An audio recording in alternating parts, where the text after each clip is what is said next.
Ya'at'e and Echeha for joining this week's ICT Newscast. I'm Polly Dinetclaw. We start in the nation's capital, where tribal leaders gathered this week to testify before congressional committees on behalf of Indian country and funding for Indian country. The backdrop: funding freezes, federal layoffs, looming budget cuts. Interesting times. But one message heard over and over in the testimony: honor the treaties. You know, I fought for my country because I believed in my country. Now I'm fighting for my people, and I believe in my people need to be heard. What are we going to do about our treaty obligations that are so severely underfunded? We turn now to North Dakota, where Leonard Peltier is now back home. Peltier was convicted in connection with the killing of 2 FBI agents and spent 49 years in prison until former President Joe Biden commuted his sentence. ICT's Kevin Abarask was there this month when the American Indian Movement activist returned to his Turtle Mountain Band of Chippewa Indians home. Kevin joins us now. Welcome, Kevin. Hello, Polly. That was a big day. Can you tell us what it was like to be there? Well, in short, it was electric. I can't imagine many other events with more of a lead up than the entrance of a man who has spent nearly 50 years in prison and, whose plight became associated with the global fight for Indigenous justice. There were reporters from national publications and news stations, as well as Native reporters like myself. But it was the presence of the Indian Collective, the South Dakota nonprofit whose efforts in recent years played so pivotal in ensuring Peltier's release, that figured prominently in the room on February 18th.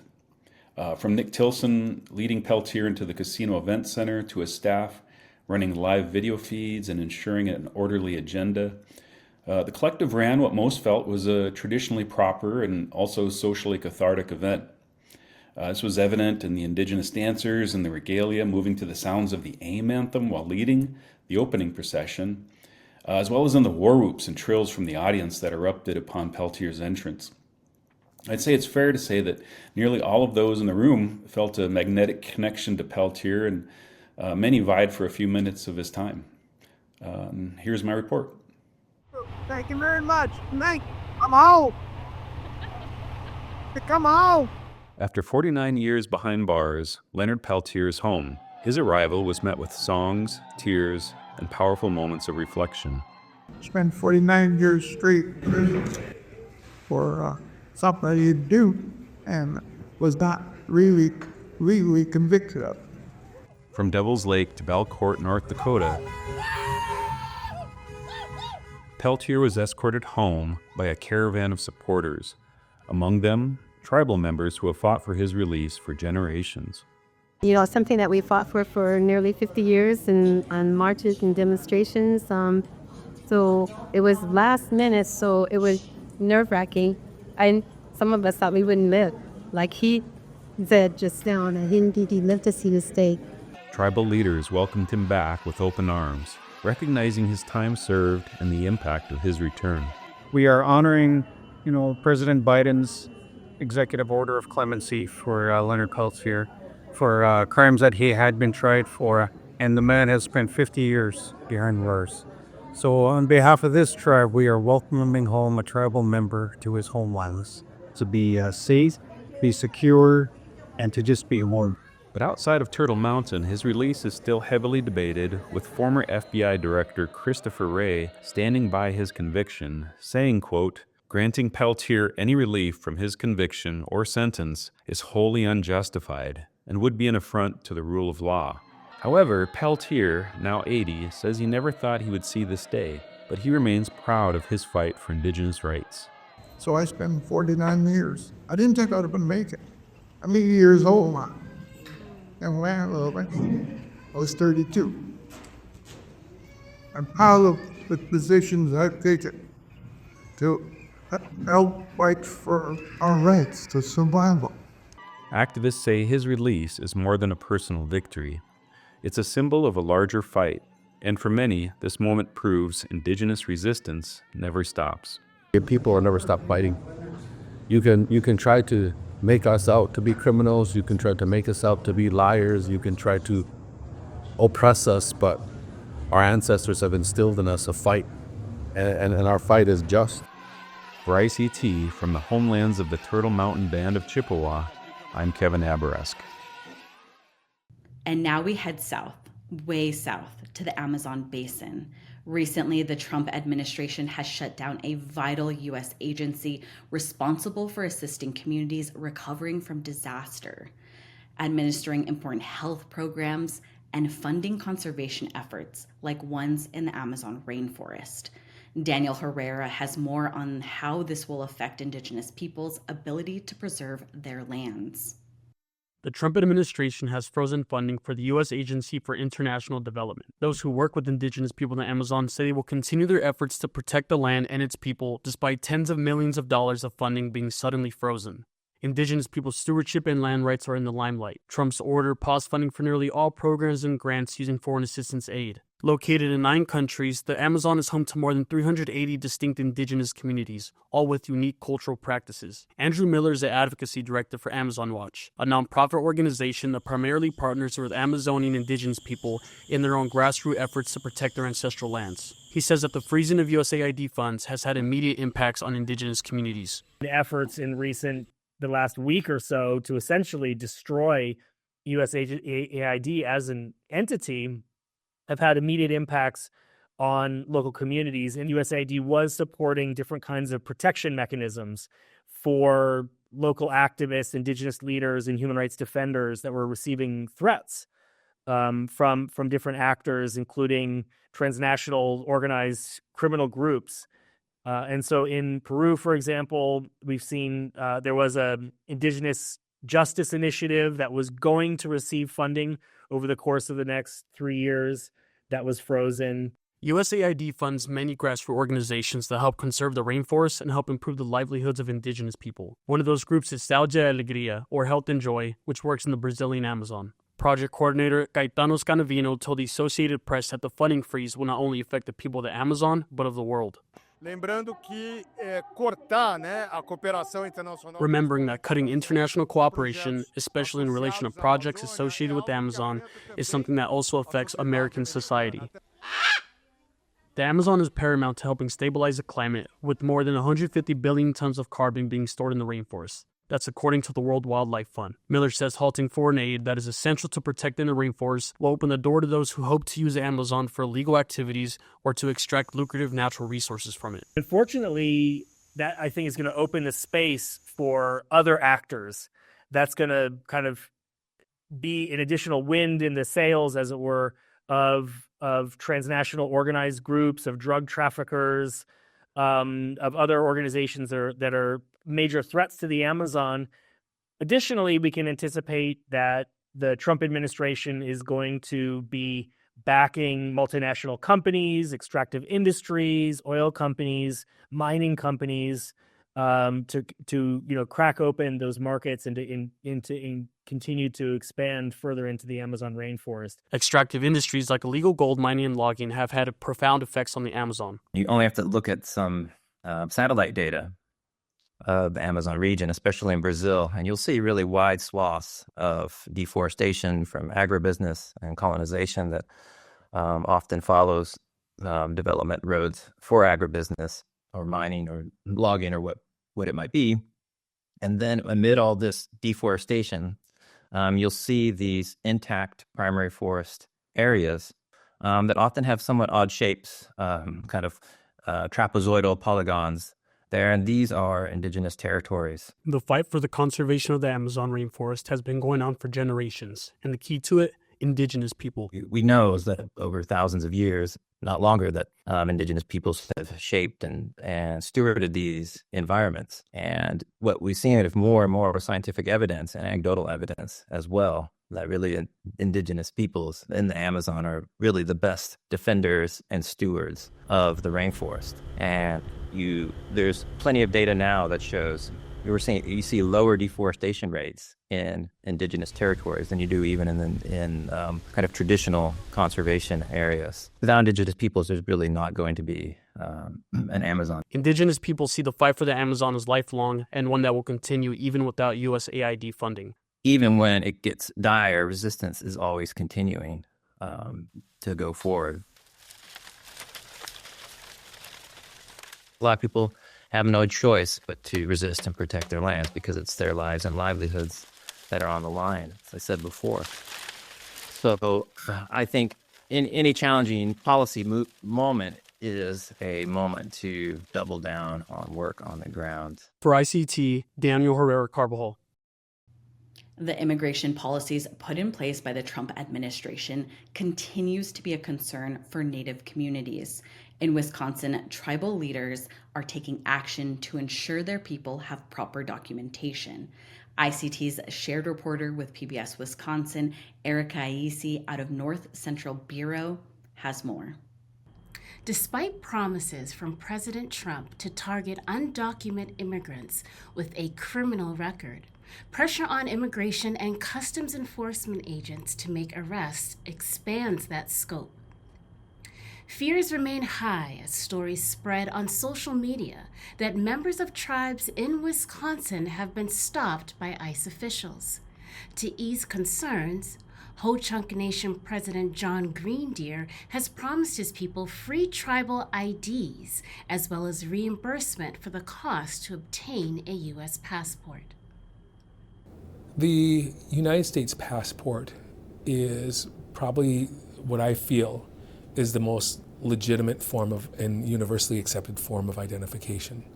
And so the scrutiny for securing your passport is pretty significant. I tried to do my best to articulate that the passport will be available to tribal members and their children, whether or not they are enrolled, enrollable or not. And, you know, when you have to be strong for a family, but you send your brown kids out the door and you don't have control over, you know, their environment, you know, and this is something that is endemic to a lot of tribal communities, that we worry about our kids every day before ICE. You know, we didn't need ICE to scare us and make us feel uneasy as parents.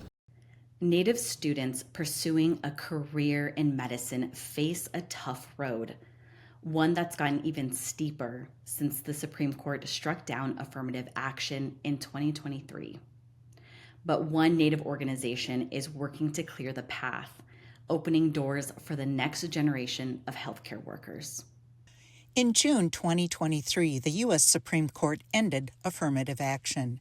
It ruled that race could not be used as a factor in admission decisions. Since then, the number of students of color entering college has dramatically decreased. In January, the Association of American Medical Colleges released a study that shows the impact that court decision has on Native Americans entering medical school. We have data between 2023 to 2024 and 25, and what that data has shown is that not only has the number of Native matriculants decreased, so the decrease was about 22% fewer Native people applied to medical school. Dr. Andrea Garcia is the president of We Are Healers. Our sole purpose is to increase the number of Native American physicians and other healthcare providers. And we do so via a three-pronged strategy at the moment. One is to inspire young Native leaders to pursue careers in medicine. Two is to connect them to each other and the appropriate resources in order to pursue their careers. And then the third facet is to advise institutions, training institutions, on how to recruit and retain our students so that they can achieve their dreams. Dr. Lala Forrest is one of the medical students that has benefited from the work of We Are Healers. When I was introduced to We Are Healers and I met Dr. Eric Brote, that was really a great support system in the sense that I felt for the first time that some program out there was directly created to help support me for who I am and my background and what I believe in. And I felt seen for the first time in my life as a medical student. And I was able to go back home and participate in our traditions and visit with family. And that was seen as valuable. And my value beliefs aligned with We Are Healers. And that's just one example of how they've been able to support me. American Indians, of course, and historically underserved people in general are more likely to go back and serve their communities. And so that alone says that we need Native people to serve Native people. I think what we find is that sometimes there are folks from other communities who might come in, serve a couple years, and then leave. And so we need people who are going to stay there and be in community, because for us it's not just about medicine, it's about that community aspect and that social aspect. So we need Native doctors for that reason. We need Native doctors just to relate on like the smallest things on the cultural level make the biggest difference. And if there's not that trust in this very sacred relationship that you have with provider and patient, then there's not going to be that much healing happening, because there's some things that will be left off the table, some things that you won't be able to understand or communicate if that inherent trust and understanding culturally is not there. So. Unfortunately, I feel like a lot of Native people find themselves in these healthcare settings where they experience still bias or just racism, discrimination, and they feel understandably so afraid to share what their healing beliefs are and what they value, what they usually do to help make them feel better. And they're just afraid of that judgment, being treated differently, and thus receiving poorer care. And having another Native person who has that strong connection to their Indigenous roots and people and land it means a world's difference. A lot of these policies that have moved our communities from place to place, that have extracted natural resources, that have increased our risk factors for cancers, etc. Those policies have largely taken place in this past like 50, 60 years. My own grandparents were part of relocation. And even before relocation, they were, and their grandparents too, were part of the boarding school era. And their parents. Our own reservation was subject to the Army Corps of Engineers and them flooding our traditional villages. So this is within my grandparents' lifetime. It's not in the past. You can't get over it when people are actively still recovering from what has happened.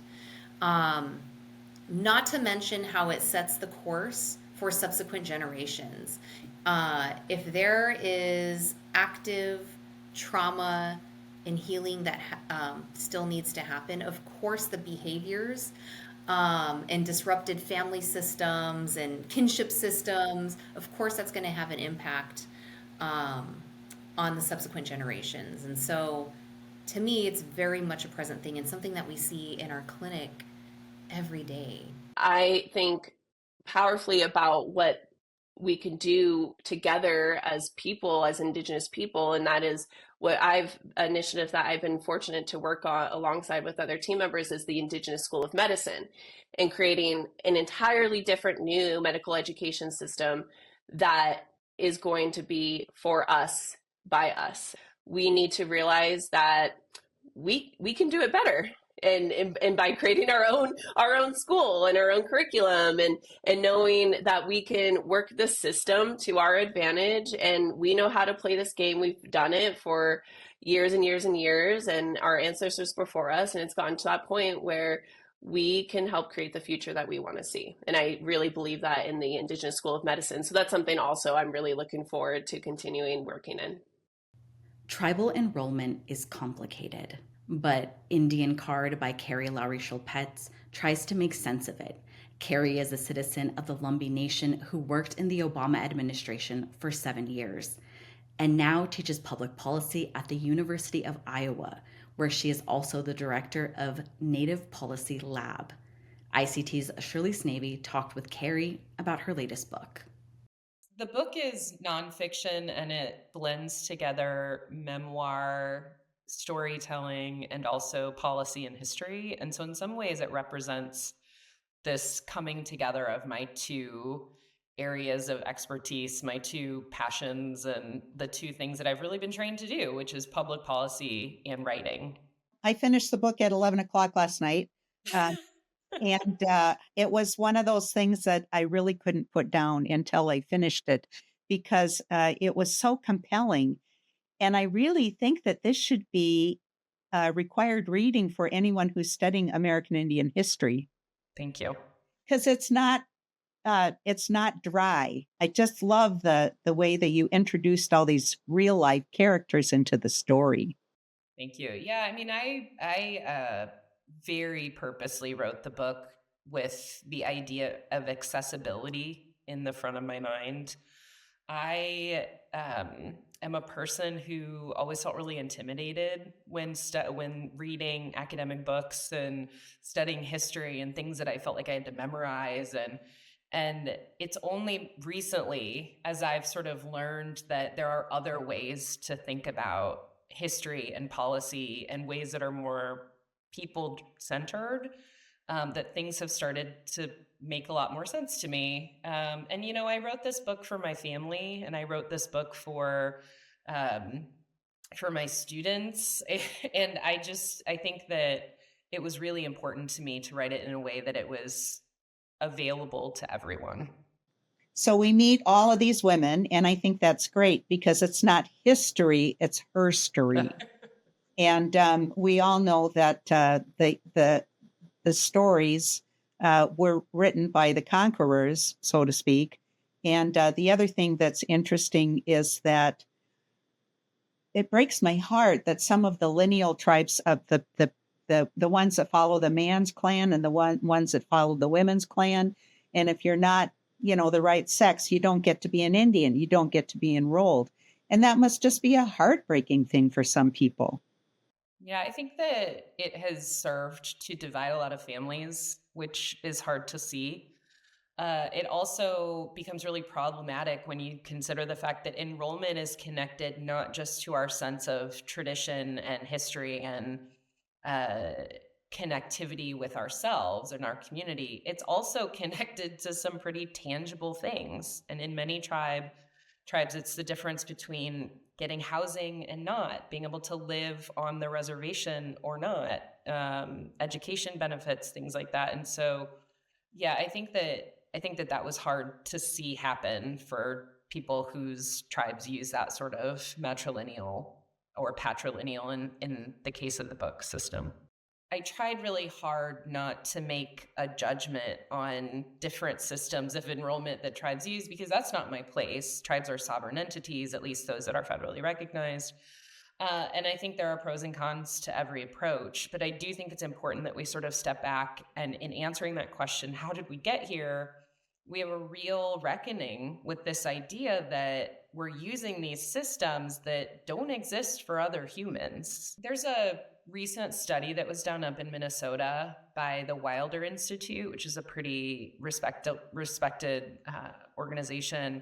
They were asked by a tribe to do a study on blood quantum and sort of its implications for the future. And what they came up with using data analysis and current enrollment numbers and things was that if the tribe continued to use 1/4 blood quantum, in 100 years, they would virtually become extinct. And that really is what's terrifying to me, is the thought that we're setting ourselves up for extinction. And so that really has changed my mind and attitude in a lot of ways. Carrie, this is your first book. What's next for you? So I currently direct the Native Policy Lab at the University of Iowa, and one of the big projects that we're working on is Indian boarding school records return. So returning records to survivors and their tribes in the case of survivors who have passed away. This is a really important thing that we can do for survivors. There hasn't been a lot done for them. And many survivors. I have a list of over 200,000 children whose records are inside the National Archives. And the vast majority of those people have never seen them. And these aren't just institutional records, although sometimes they include things like report cards. Some of them have handwritten notes from family members, postcards, letters to Santa. I mean, things that are tangible mementos of a childhood. And so that's something that we're working on through the Native Policy Lab. And then I am at work at my next book, which is called Trust: How Native Land Was Stolen and How We Get It Back. And I really thank you for the data dive that you did. And your comments about being able to read old-fashioned cursive. You know, the National Archives has just put out a call to anyone who can read old-fashioned cursive, because they have all of these records that no one can read, and they are trying to digitize things. And so they've put out this big call. If you are someone who can read that, they're looking for you to help. Thank you very much for joining me, Carrie. I appreciate this, and it's nice to meet a Lumbee citizen. And that's a slice of our Indigenous world. For the latest, visit ictnews.org. And from all of us in the newsroom, stay safe, my relatives.